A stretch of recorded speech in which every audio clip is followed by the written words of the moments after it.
G'day, this is Nathan from the Star Trek Continuum mod team, back for the 7th video in the old HOD to new HOD demonstration. So we've got our ship all set up, and you can see from all the bits and pieces sitting on the outside of it, it's all rigged and ready to go. What we need to use next is the program from Gearbox called HODOR. You can get that from Steam, and it's just part of the workshop tools sort of package there.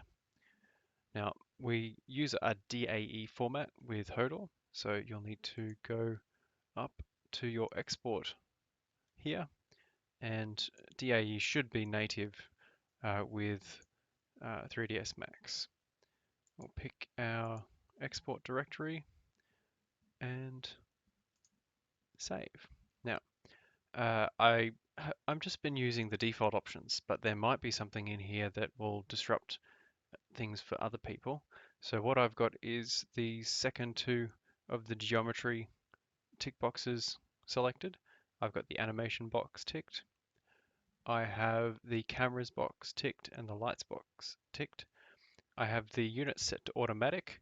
As I said at the beginning, you want to try and keep it at a 1-to-1 scale with whatever you're using. If you are using something like feet for some reason to do your ship model, then keep it at 1-to-1 for feet. HODOR will read the number and just bring that across. It won't care if it's meters or feet or light years, whatever.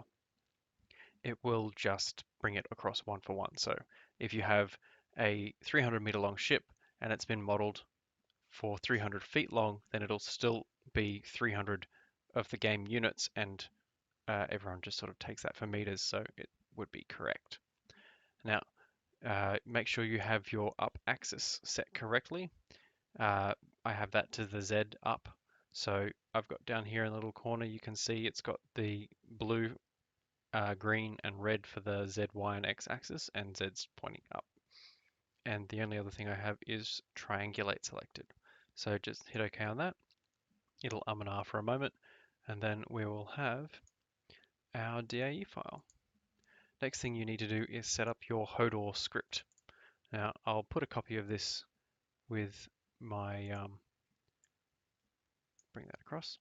I'll put a copy of this up when I post this, but you essentially have a path to your Homeworld remastered base, your shader.map, shader low DAE, and a few other options there, and a path for where your DAE is sitting, and a path for where the ship HOD will go.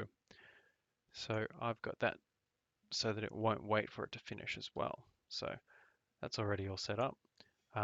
You create a bat file to run it.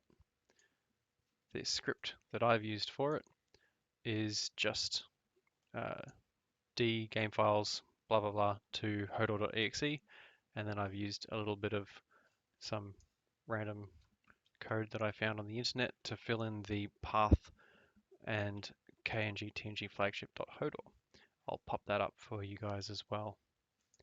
So we'll run our bat file and we'll get the command window up for HODOR.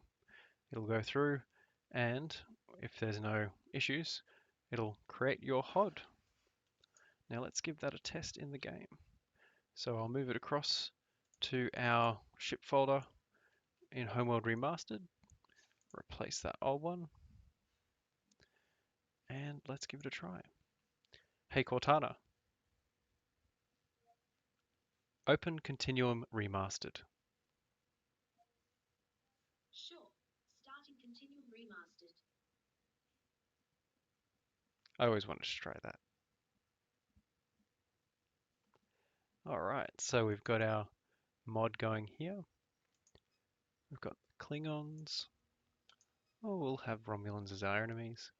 Yes, we have got Cardassians up and running, just for the TNG era too.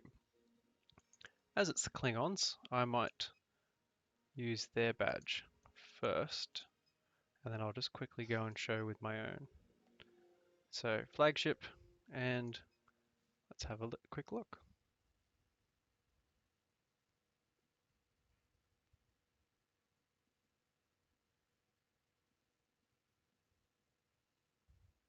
Feel free to fast forward to when it finishes loading.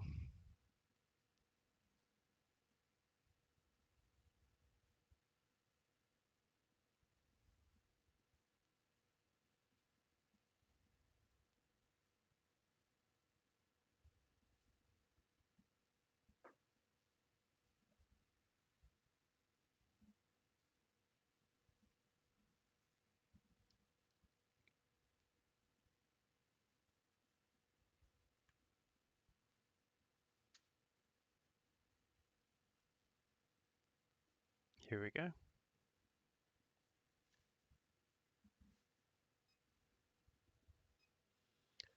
So here's our ship.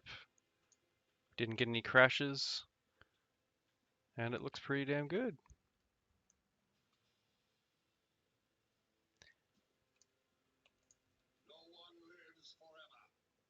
Here's our badge.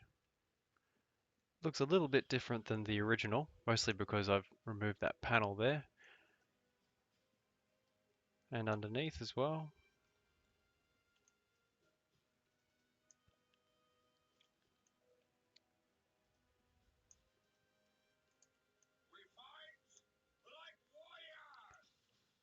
All in all, I'd say that's pretty good.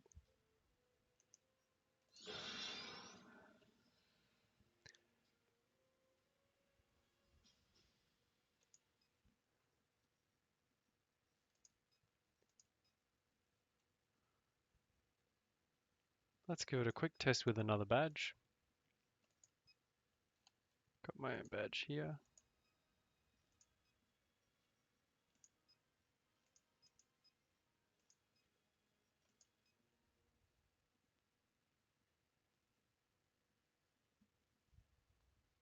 Should load quicker this time.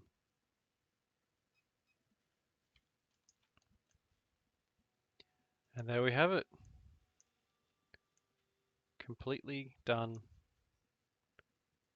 Very good. I hope you've enjoyed, and I hope that you've found something useful. Thank you for watching.